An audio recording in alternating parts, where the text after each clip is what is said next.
Que Dieu te garde, que Dieu te garde. Et si personne ne te donne de couronne, et si personne ne t'acclame, le ciel t'acclame, le ciel te célèbre. Tu es un champion, tu es un guerrier. Des choses sont arrivées pour te secouer, des choses sont arrivées pour t'ébranler, mais tu es resté intact.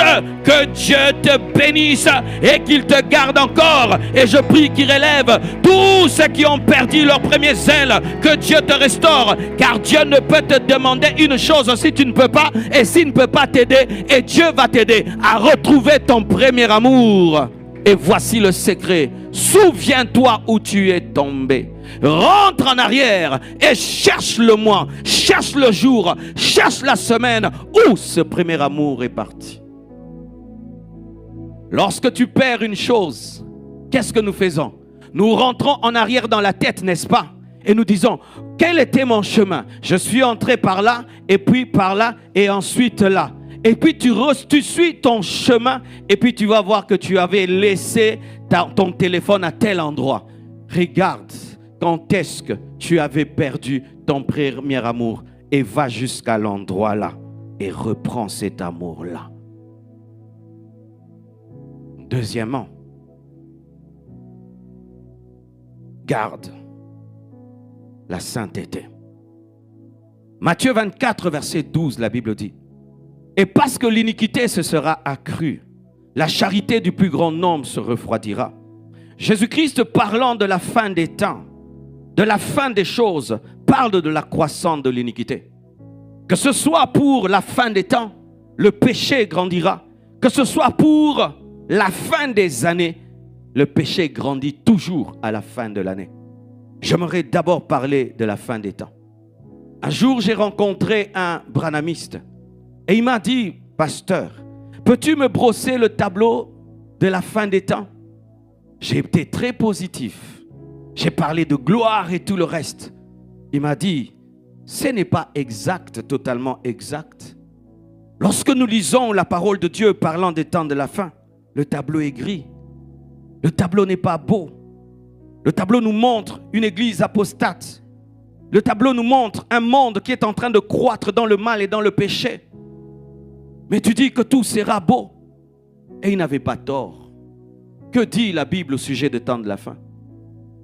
Le péché va grandir. Le péché va s'élever. De plus en plus, les hommes vont préférer le mal que le bien. Le mal va devenir le bien va devenir le mal. Toutes les personnes qui vont dénoncer le mal seront persécutées et seront accusées.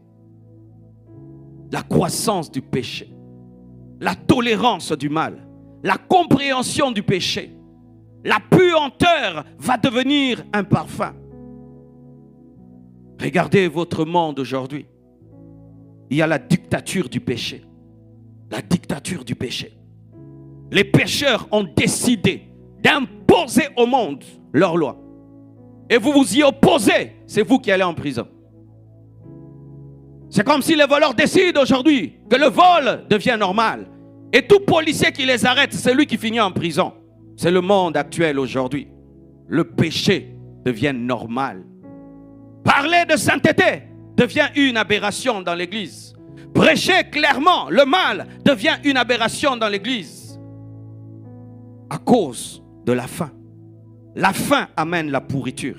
La faim amène la putréfaction. Et même la fin des années. La plupart des jeunes filles ont perdu leur virginité quand? En décembre. La plupart des jeunes garçons ont perdu leur chasteté quand? En décembre. Pourquoi? Les parents deviennent libéraux. Aller dans les fêtes. Je veux aller. Tout le monde relâche le contrôle. On permet tout. Et c'est quand les gens pêchent. Il y a un musicien qui a dit que c'est dans les temps de fête que les héros sont tués. Tout le monde est dans la joie. Tout le monde est dans la fête. Et on baisse la garde. Et les gens commencent à se livrer au péché. Mais toi, garde la sainteté. Garde la pureté en cette fin d'année. Est-ce que je peux parler, mes frères? Je ne comprends pas ces hommes et ces femmes qui toute l'année ont été devant Dieu pour que Dieu les protège. Et lorsque Dieu les protège, ils arrivent en décembre, ils finissent dans les boîtes de nuit. Comment est-ce que Dieu te protège de janvier jusqu'en décembre? Et toi, pour le remercier, tu finis dans une boîte de nuit. Nous les chrétiens, nous ne clôturons pas nos années dans une boîte de nuit. Nous clôturons dans les veillées de prière, en train de louer, en train d'adorer. Et j'interdis tout chrétien de finir l'année dans une boîte de nuit. Un enfant de Dieu ne finit pas l'année dans une boîte de nuit. Et d'ailleurs on dit boîte de nuit. Boîte de nuit c'est boîte de nuit. Nuit c'est nuit. Venez dans les boîtes de lumière. Alléluia. Ne finissez pas l'année dans le péché. Ne finissez pas l'année dans l'ivrognerie. Ne clôturez pas l'année dans l'ingratitude. Ne clôturez pas l'année en train de danser la musique du monde. Ne clôturez pas l'année en train d'écouter des musiques des païens. Clôturez l'année dans la louange, dans la célébration, en train de célébrer le Seigneur. Et que tu puisses traverser l'année dans la présence de Dieu. Alléluia. Même si ta famille ne comprend pas cela, frère, la Bible est élevée au-dessus de la famille. Même si votre famille, vous finissez toujours dans une fête mondaine, n'entre pas dans cette fête mondaine, ne participe pas, même s'ils ne vont pas te comprendre. Bien aimé, la vie chrétienne attire la persécution. Nous cherchons trop à être compris, mais il y a des fois où ta famille ne doit pas te comprendre. Où est Jean? Jean n'est pas là. Jean est à l'église. Pourquoi? Parce que les fêtes de famille, il y a la musique du monde, il y a l'alcool, il y a l'impudicité. Moi je suis devenu chrétien, je ne vais pas participer à cette fête familiale. Je ne donne-moi la main, hein? Je ne participerai pas à cette fête familiale. Donne-moi la main, hein? Nous voulons trop plaire. Nous voulons trop être compris. Nous avons peur d'être à la marge de la société. Jésus-Christ n'a pas dit ça. Il a dit vous serez haïs, vous serez persécutés. J'aimerais redire aux chrétiens, la persécution c'est la vie chrétienne normale.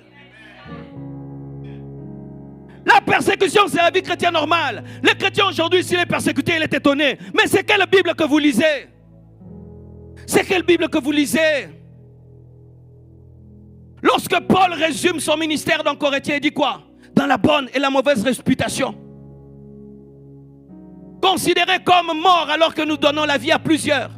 Considérés comme pauvres alors que nous enrichissons plusieurs. Jésus était-il tout le temps acclamé? Non. Les apôtres étaient-ils tout le temps acclamés? Non.